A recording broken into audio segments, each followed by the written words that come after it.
అందరికీ నమస్కారం. మహావిష్ణు స్వయంభు ఆ తిరుమల కొండలపై వెంకటేశ్వర స్వామి రూపంలో వెలిసి పాపాలను కడిగేవాడు వెంకటేశ్వర స్వామి. అట్లాగే మనం ఏ కోరిక కోరినా నెరవేర్చేవాడు వెంకటేశ్వర స్వామి అని ప్రతి హిందువు నమ్ముతారు. తిరుమల తిరుపతి దేవస్థానం ప్రపంచంలోనే అత్యధిక సంఖ్యలో భక్తులు రావడం జరుగుతుంది. ప్రతిరోజు 30,000 నుండి 40,000 మంది భక్తులు దర్శించుకుంటారు. అట్లాగే అత్యధిక ధనిక దేవాలయం ఏదైనా ఉంది అంటే అది తిరుమల తిరుపతి దేవస్థానం. అలాంటి తిరుమల తిరుపతి దేవస్థానాన్ని దర్శించుకోవడానికి, వెంకటేశ్వర స్వామిని చూడ్డానికని చెప్పి నెలల తరబడి వెయిట్ చేసి మరీ దర్శనం కోసం వస్తారు భక్తులు. తర్వాత లైన్లో గంటల కొద్ది క్యూ లైన్లో వెయిట్ చేసి ఆ తిరుపతి లడ్డూ కోసం, ప్రసాదం కోసం అని చెప్పి వెయిట్ చేసి ఇంటికి తీసుకెళ్లి దాన్ని పూజ చేసి, ఎంతో నిష్టగా పూజ చేసి అందరికీ పంచి పెడతారు. అలాంటి తిరుపతి లడ్డూలో మొన్న ఏదైతే రిజల్ట్ ల్యాబ్ టెస్ట్ ఏదైతే వచ్చిందో, మన హిందువులు గోవుని ప్రతిరోజు పూజిస్తాం. దేవుడితో సమానమైన ఆ గో మాంసం ఏదైతే ఉందో, లేదంటే చాప నూనె ఏదైతే ఉందో, అది లడ్డూలో కనిపించడం అనేది ఇంతకన్నా పాపం వైఎస్ జగన్మోహన్ రెడ్డికే దక్కుతుంది.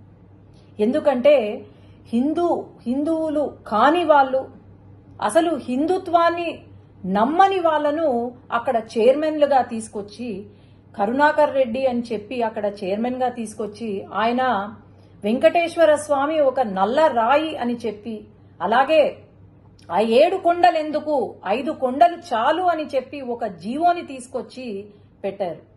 అట్లాగే వైవి సుబ్బారెడ్డి గారు అని చెప్పి ఆయనను తీసుకొచ్చి, అసలు హిందుత్వం అనే నమ్మని వాళ్లను తీసుకొచ్చి ఈరోజు మరి అసలు వీళ్లకు ఆ ఆలోచన ఎలా కలిగింది అనేది నాకైతే అర్థం కావట్లేదు. ఎప్పుడో 1857లో సిపాయ్ మ్యూటినీ అని విన్నాం. అది బుల్లెట్లు, బ్రిటిషర్లు చేసే బుల్లెట్లలో గోమాంసం ఉందని చెప్పి, అదే ఫస్ట్ వార్ ఆఫ్ ఇండిపెండెన్స్ అని కూడా అంటారు. గోమాంసం ఉందని చెప్పి చిన్నగా ఒక రివోల్ట్ స్టార్ట్ అయ్యి అది పెద్దగా కనిపించిన బ్రిటిషర్లు అందరినీ కూడా చంపి పాడేసిన దేశంలో ఈరోజు ఇక్కడ లడ్డూలో గోమాంసము, చాప నూనె ఉంది అంటే మరి ఏమనుకోవాలి? మనము ఈ గత 5 సంవత్సరాల కాలంలో మనం గమనిస్తే అసలు గుడులకు వాల్యూ ఇవ్వని ఆ ప్రభుత్వం, వైఎస్ఆర్సీపీ ప్రభుత్వం ఏదైతే ఉందో, నేను చెప్తూనే వచ్చాను. శ్రీశైలంలో కూడా శ్రీశైలం లడ్డూలో చికెన్ ఎముక కనిపించింది అంటే ఆ రోజు ఎటువంటి యాక్షన్ తీసుకోలేదు.